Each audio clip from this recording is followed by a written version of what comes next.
Amerigo dans Mobility TV, c'est une nouvelle aventure dont nous allons vous parler en fait aujourd'hui, une nouvelle aventure qui vient de naître, qui est assez fantastique. On va en parler avec nos trois invités. Sylvie Layec, qui est de TMD Friction, bonjour. Bonjour. Fabien Meubs chez Automotor France depuis maintenant quelques mois. Tout à fait, bonjour.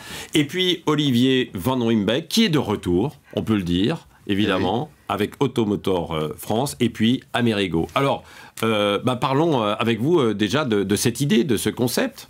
Amerigo International, c'est l'idée de créer un réseau avec des importateurs du monde entier, spécialisés dans la distribution de pièces de rechange dans leurs différents marchés, principalement des marchés émergents, et l'association de l'ensemble de ces importateurs qui deviennent actionnaires avec une société qui s'appelle Automotor France, que j'ai la chance de diriger, et qui elle-même est une plateforme de distribution et qui va leur apporter en fait toute une série de services, comme des fournisseurs nouveaux auxquels ils n'ont pas accès, et également des services à travers un catalogue électronique, à travers une plateforme, et également permettre des échanges entre eux-mêmes, puisque vous avez des importateurs qui distribuent des pièces en Chine ou en Algérie, mais qui également produisent des pièces et voudraient les commercialiser dans le reste du monde entier. Oui. Alors, on va revenir sur Amerigo, mais Automotor, puisque c'est vrai, vous dirigez avec Fabien Meubs, en fait, aujourd'hui, qui battait de l'aile un petit peu quand même, quand il y a quelques années ou quelques mois, qui repart, c'est ça, non?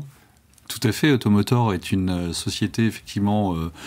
qui ne battait pas forcément de l'aile, mais en tout cas qui était là, qui continuait à assurer son développement sur des pays difficiles, compliqués, dans le contexte économique actuel. Mais aujourd'hui, effectivement, il y a un nouveau dynamisme qui a été remis en place, une nouvelle direction, de nouvelles personnes dans la société, de nouveaux projets, de nouveaux concepts. Donc c'est une société qui redémarre avec un... Enfin, pas qui redémarre, mais en tout cas qui continue qui reprend un second souffle. Mais qui a un caractère qui est essentiel, qui est que l'Automotor France commercialise des pièces équipementiers sur le marché indépendant, sa propre marque, mais elle distribue également des pièces constructeurs. Alors généralement, sur les marchés, vous avez une division complète entre les acteurs qui vendent des pièces sous la boîte constructeur et des distributeurs qui vendent des pièces sur les boîtes équipementiers. La caractéristique de l'Automotor France, c'est que sur plusieurs marchés, pas tous, puisqu'ils ne peuvent pas vendre des pièces constructeurs partout, ils vendent à la fois des pièces constructeurs et des pièces équipementiers. Oui. TMD Friction, Sylvie Layec, avant de voir comment vous pouvez vous insérer, peut-être, et si vous êtes déjà inséré dans cette aventure d'Amerigo, vous travaillez comment aujourd'hui ?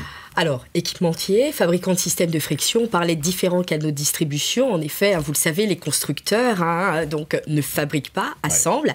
Et derrière les constructeurs, il y a des équipementiers automobiles qui sont fabricants de systèmes, fabricants de pièces. On est un de ceux-là. Donc, sous des marques comme Techstar, Mintex, qui sont des marques fortes, des marques première monde. Donc, on a plusieurs canaux de distribution. Le canal constructeur, ils font partie de nos clients, en effet. La rechange, au travers de 2 canaux majeurs. La rechange constructeur, les réseaux de concessionnaires, et la rechange en fait indépendante. Et dans ce cadre-là, en effet, avec Amerigo, on est en train d'écrire une nouvelle page, parce que moi, j'ai été séduite par cette approche société de service, donc parce que l'enjeu majeur, en fait, pour nous tous, c'est la formation. Au-delà de la pièce technique, de la donnée technique, c'est la formation et de pouvoir former et apporter, en fait, cette compétence technique. Il y a un défi majeur, en fait, ces nouvelles technologies. Donc, permettre, en fait, de distribuer, de donner accès aux réparateurs à cette information et à cette compétence technique. Le mariage est officiel ou pas? Non, on est en mode fiançailles. Non, mais on est en mode fiançailles parce que, en fait, Amerigo International est né en octobre. Le projet est né en octobre. La société n'est pas encore créée. Elle va être créée dans les prochains jours. Et c'est lorsque la société aura été créée qu'on aura vraiment des contrats signés en bonne et due forme.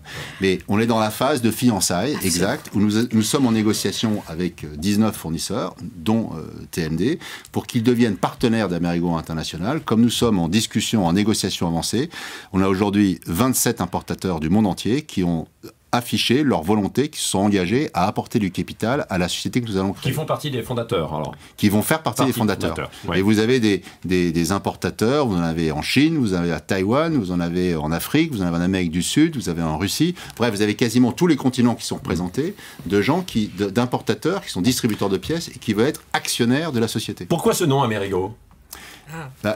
Vous savez que le nom Amerigo, ou Amerigo International, vient du fait que Amerigo Vespucci n'est pas celui qui a découvert le continent américain. Pourtant, c'est lui qui a donné le nom au continent américain. Et il a donné le nom au continent américain parce que c'est le premier qui a compris que le continent qu'on venait de découvrir n'était pas l'Asie, mais était un nouveau continent. Et donc, de Amerigo, pourquoi? C'est parce que les marchés émergents sont des marchés différents des marchés matures.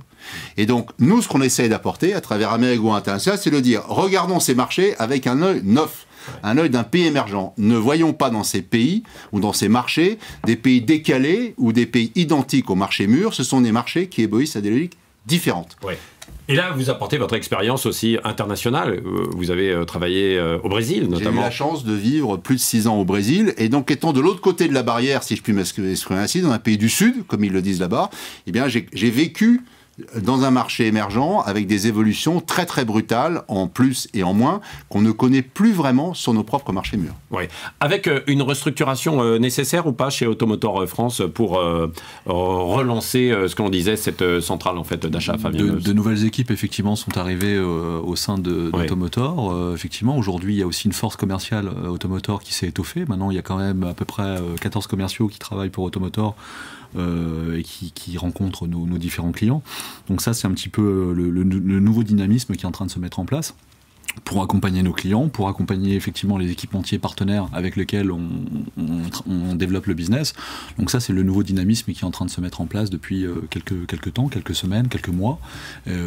Ça bouge. Avec un secteur qui est en plus en pleine mutation, quoi. Tout à fait. Ouais, mais nouvel entrepôt, on a doublé la surface de notre entrepôt. On est passé d'un entrepôt de 3500 à 7000 m². On est à Rosny, à côté de Mantes-la-Jolie. Ouais. Et donc, nous sommes passés à peu près de 40 personnes à plus de 60 personnes maintenant dans l'ensemble des deux sociétés Automotor France et Automotor Logistique. Donc, effectivement, on investit beaucoup dans un nouveau catalogue, dans un nouveau portail Internet, dans des nouveaux moyens.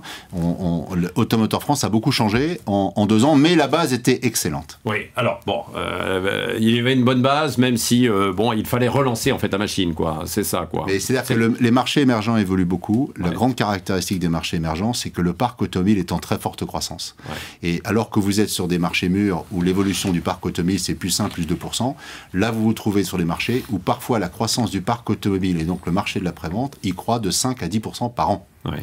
Et donc, le contexte est complètement différent. Avec peut-être quand même des incertitudes sur ces marchés ou pas, non? Beaucoup d'incertitudes. C'est-à-dire que j'ai le plaisir, comme on vend dans 70 pays différents, à peu près chaque matin, je commence à m'enseigner pour savoir s'il n'y a pas un des pays dans lesquels il y a des problèmes de change, il y a des évolutions protectionnistes ou pas. Enfin bref, il y a des tas de... une vraie difficulté quand on veut s'appuyer sur cette dimension internationale, comme vous voulez le faire. Mais c'est ce que je pense on va apporter, notamment très humblement à des partenaires comme TMD, c'est que comme nous savons, nous, des équipes qui sont présentes depuis très longtemps et qui connaissent parfaitement ou relativement bien 70 marchés différents, qui opèrent avec 70 marchés, je dirais qu'on est à l'écoute de ces marchés. Et je pense que bon nombre d'équipementiers n'ont pas forcément la compétence, ou en tout cas, ils ne mettent pas forcément la volonté d'avoir les moyens pour suivre en temps réel 70 marchés, qui sont parfois des petits marchés. Oui, ça c'est vrai. Donc pour vous, c'est une ouverture formidable, quoi, finalement. Oui, en fait, cette expertise internationale, en effet, ce sont des relais en fait, d'informations qu'on recherche au travers d'Amerigo. Encore une fois, je parlais de compétences techniques, de formation d'information,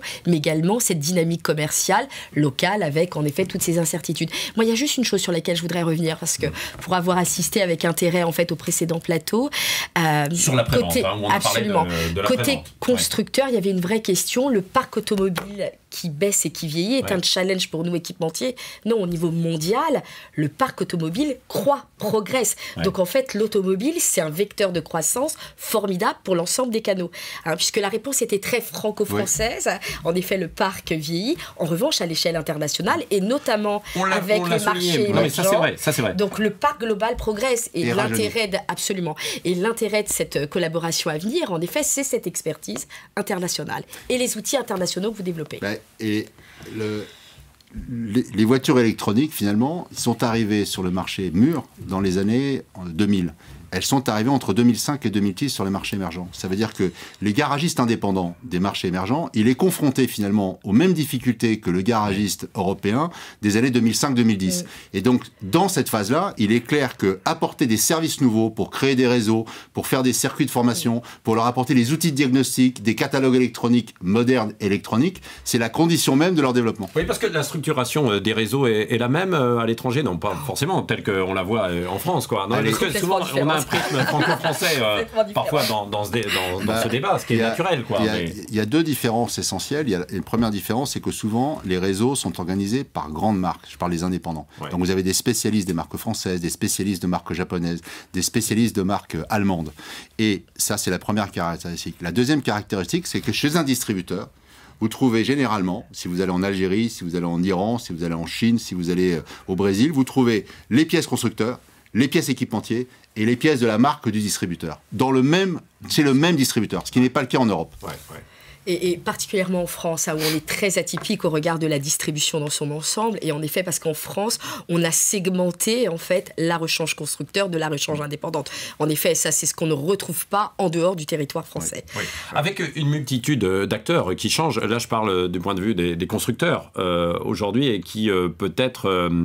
Et pour vous, une source aussi de développement, le fait d'avoir beaucoup plus d'acteurs en fait, sur l'ensemble des territoires? Déjà, la plupart des marchés émergents qui auparavant étaient très concentrés sur 2 ou 3 marques ou quelques véhicules, maintenant vous avez beaucoup plus de marques et beaucoup plus de véhicules. Ouais. Et en plus, comme les véhicules vivent 25 ans, comme je l'ai dit tout à l'heure, et bien évidemment que le nombre de véhicules qui circulent sur un parc donné, la diversification est beaucoup plus grande. Et donc, le métier de distributeur et d'importateur est devenu beaucoup plus complexe. Parce que n'oubliez pas que vous devenez, lorsque vous êtes importateur d'une pièce, même en Algérie, qui n'est pas très loin de la France, ça veut dire que vous devez importer 2 mois, 3 mois à l'avance une pièce qui va être elle-même ensuite arrivée 2 ou 3 mois plus tard chez vous, que vous avez commercialisé. Et au même moment, vous avez un garagiste qui, lui, il veut la pièce tout de suite pour la réparer la voiture immédiatement.